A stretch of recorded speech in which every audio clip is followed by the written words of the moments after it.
Assalamu alaikum wa rahmatullahi wa barakatuh. How are you doing? Are you enjoying this amazing conference? I can tell you one thing. Let's start in the name of God, the most compassionate, the most merciful. Bismillahir Rahmanir Rahim. In 92, that one day I would be a practicing Muslim and standing in front of all of you to tell my tale that I was introduced to Islam. Not by a long-bearded imam who perhaps rammed religious rulings down my throat. No, by a handsome sports star, Imran Khan.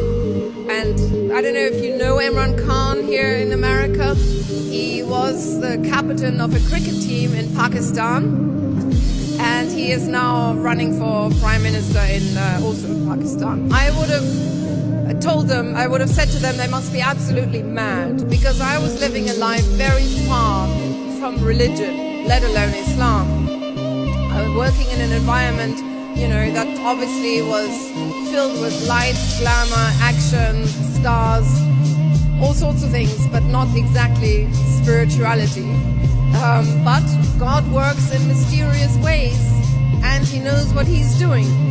So from a life of hedonism and materialism, I was guided to find contentment and inner peace by surrendering to God in Islam. Alhamdulillah. Alhamdulillah. Takbir. Before I reverted 15 years ago, you can say I had everything a normal Western teenager may dream of. After my education as a radio journalist in Germany, once I went on stage in front of not 8,000 people, but 70,000 people. There was a sea of people and everybody screaming and clapping, and it felt like floating on a cloud of energy. But then when I went back to my hotel room, with the noise still ringing in my ears, I felt lonely. And somehow I had to come down from this rush of energy. I often was quite unhappy and not really satisfied despite having everything, you could say, materially, externally. But something was missing, and I did not know what it was. I thought perhaps it was a partner, a soulmate. But in retrospect, no human being could have filled that inner void, only the divine. And that was not part of my life at the time. Eventually, and it was at this time of dissatisfaction that I was introduced to Islam. Not by a long-bearded imam who perhaps rammed religious rulings down my throat. No, by a handsome sports star, Imran Khan. And I don't know if you know Imran Khan here in America. He was the captain of a cricket team in Pakistan.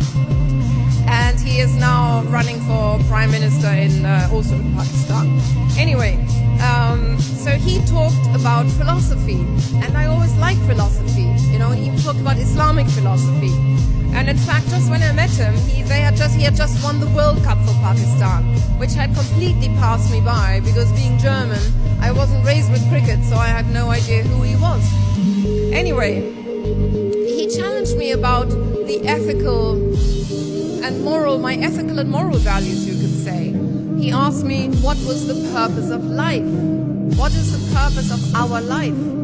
This is one question each and every one of us needs to ask themselves. Why are you here on this earth? What is your contribution going to be? What is it all about? And I simply didn't have an answer. I hadn't thought about it at the time. So he asked me out, and the first time I turned up to go out with a few friends, I was wearing a mini dress. And we were going out with a few Pakistanis, and he asked me if I wouldn't mind keeping on my coat all evening, because in his culture, women and men don't show flesh. So, okay, I did that, and, it was a little bit odd, but then when I started thinking about it, it actually made sense. Why should a woman, with her skin, showing her skin, get places in life? Even in business nowadays, I'm always surprised why women often show cleavage and wear mini dresses, whereas men always wear suits. I mean, how degrading it is for a woman having to always show her assets, in advertisements, women advertising half naked any kind of product, from perfume to cigarettes to car tires or whatever it is. That actually is degrading. So when I started thinking about it, that was actually one of the first things I sort of understood and began to change in my own life while I was still interviewing rock stars on MTV. My skirts became longer and cleavage higher. What touched me actually most about Imran wasn't his famous friends, but it was how he was going to build. He was actually in the process of building a cancer hospital where the poor people would be treated for free in Lahore because they didn't have any cancer hospitals at all. And he said to me, believe in God and do good deeds. Just like our previous speaker was saying, that is the essence of being a Muslim. Imran also talked a lot about spirituality. The fact that we are made of mind, body and soul, and our soul needs nourishment like the body. You very soon realize having a new handbag or a new pair of shoes only gives you joy temporarily. You don't otherwise ever get satisfaction. So actually, my discussions with Imran were a little bit of a wake-up call for me. He gave me a lot of books to read. Well, in fact, the very first book he gave me, Man in Islam, really resonated deeply in me. To my great surprise, the doctrines made sense. The idea that there was one God, the creator and destiny of the universe, absolutely powerful, infinitely good, compassionate, ever forgiving. God is greater than anything in the world, yet closer to us than our own jugular vein. I mean, that really resonated with me. I like the idea of worshipping nothing but this one God. Neither fame, nor contacts, nor fortune, nor anything but God. God does not judge you according to your bodies and appearances, but he looks into your hearts and observes your actions, says a hadith of the Prophet, peace be upon him. So I soon became aware of my inner voice, this conscience, when you do something right or do something wrong. And of course there's the beautiful Quranic verse, God shows you his signs on the horizons and within yourselves. So I realized studying Islam really helped me, and it still does, with my daily life.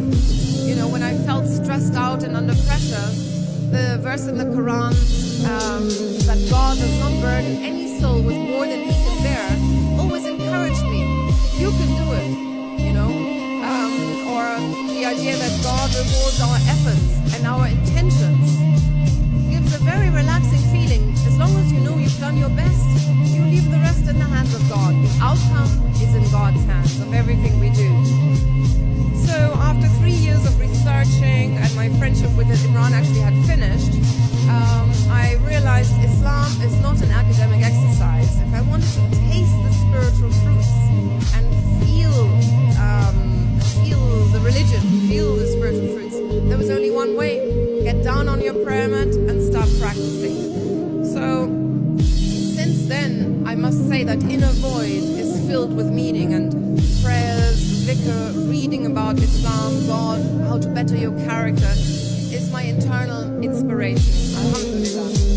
Of course, a transformation like this, becoming Muslim, journey from MTV to Mecca, does not happen overnight, and it really is a process that takes time. And anybody who wants to take up Islam, I can only recommend, take your time. You don't have to become an angel overnight. My first attempt at Ramadan was a complete disaster.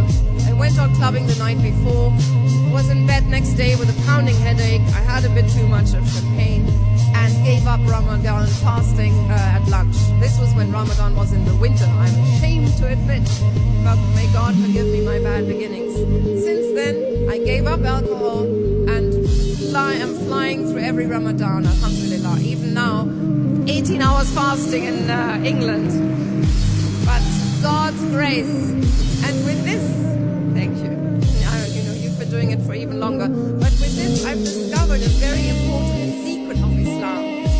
And that is, if you go one step towards God, God comes 10 steps towards you. If you walk towards God, he comes running to you. But the secret is that we must take the first step. And this, of course, is a hadith of the Prophet, peace be upon him. Now, when I embraced Islam, it was a total disaster for my career. From being an award-winning TV presenter with 7 years of positive press, I was suddenly hounded in the press. Has she lost the plot? Is she supporting terrorism? You know, and within matter of a few weeks, I was sacked from my youth show, despite having had a freshly signed new contract, and for no reason really. And then MTV also finished during that year. And I realized, you know, through my friends and faith, my newfound friends and faith, I realized a lot of things, and that is, for example, to see the world from a spiritual perspective, to understand what is happening from a higher perspective. And I learned that suffering can be good for you. It's a form of purification, it's a test, an elevation. And Rumi, for example, he likens suffering with chickpeas that are cooked in boiling water until they're sweet, soft, and delicious. And I love this hadith that says how wonderful the situation of a believer is. For all his affairs are good. If something good happens to him, he gives thanks for it, and that is good for him. If something bad happens, he bears it with patience, and that is good for him. And this does not apply to anyone but a believer. So, seen from this perspective, the whole of life, no matter what happens, is a win-win scenario. And so basically, you know, all these years later, I came back with my book, From MTV to Mecca. I wrote it in order to lift the veils of the best-kept secret in the West, and that is Islam. People don't really know what it's all about, and that is, you know, what I realized in '95 when I experienced all this Islamophobia, and they still don't know about it. So really, we need to tell people about Islam. We need to befriend non-Muslims, and you know, extend our friendship towards them, and be patient when they ask stupid questions. Just remember, they only watch the media. They see ISIS all the time, beheading people, killing innocent aid workers and journalists. Of course they think Islam is bad, but they need to understand that that has nothing to do with Islam, that in fact is against the teachings of Islam. So it's up to us. We are all ambassadors of Islam, whether you're being appointed or not, no matter whether you like it or not. We are all ambassadors of Islam. So I'd like to finish now with a quote from, well, a little poem from Bulleh Shah, who lived in the 18th century in the subcontinent. Because I found my faith via Pakistan, and this is a Pakistani poet, and it expresses my spiritual quest at the time. You read so many books to know it all, yet you fail to read your heart at all. You rush to holy shrines to play a part. Would you dare enter the shrine of your heart? You're quick to attack the evil one, yet pride is a battle you have not won. You grab for a star you can control, yet fail to grasp the light in your soul. I pray that we all find ways and means to grasp the light in our souls and disseminate it into the world. Thank you very much, and inshallah.